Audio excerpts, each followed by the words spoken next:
It's called Reflection Lake, and right now the site makes beautiful pictures. But if you look past the pictures to the reality, it's not as pretty. With the water level at its peak, the birds are enjoying themselves immensely.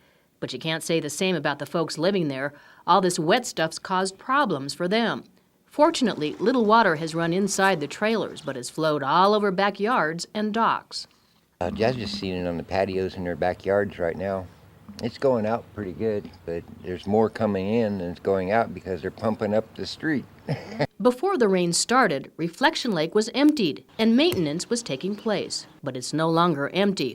All the precipitation took care of that. Filled our lake up to the brim. It's overflowing and going on down Warren Road. It's just not that much of a drainage going out, so we overflowed pretty bad. In fact, the overflow pretty much turned two lakes into one big one, and there's not much room for the water to drain out. In fact, water's continually rushing in from up the streets, as Phelps said. The last time residents saw this much water was in 1993. Everyone on Esplanade's been pumping the excess water out, but it's all ending up on this man's property. A lot of it comes down from a lot of the new developments. A lot of the bare land has been absorbed by construction and building. Waibenga says the new construction wasn't here in 1993. Back then, the water could go somewhere else. It's just not enough bare land to absorb this much of rain. He says part of his property is devoted to the United Pegasus Foundation, which is a horse rescue. At one point, he had 18 inches of water on his property.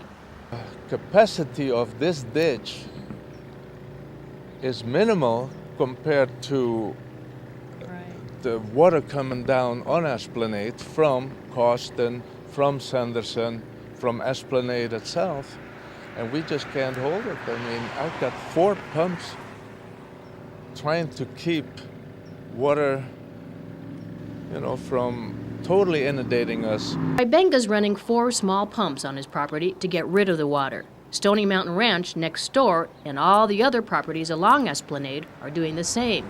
But there is a difference. Everyone is pumping on through the street, onto the properties that then bleed into the little ditches along the streets, be it Coston, be it Esplanade. But once all of that comes down onto this corner, where do I pump to?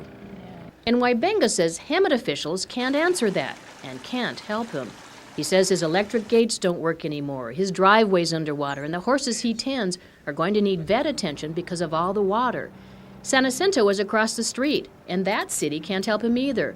They all say they're sorry, but even though everyone's water is rushing down to his property, they say it's not their responsibility. Waibenga would like to see the cities, the builders, and all the other residents working together to solve the problem. Kathy Chin, KHEM News.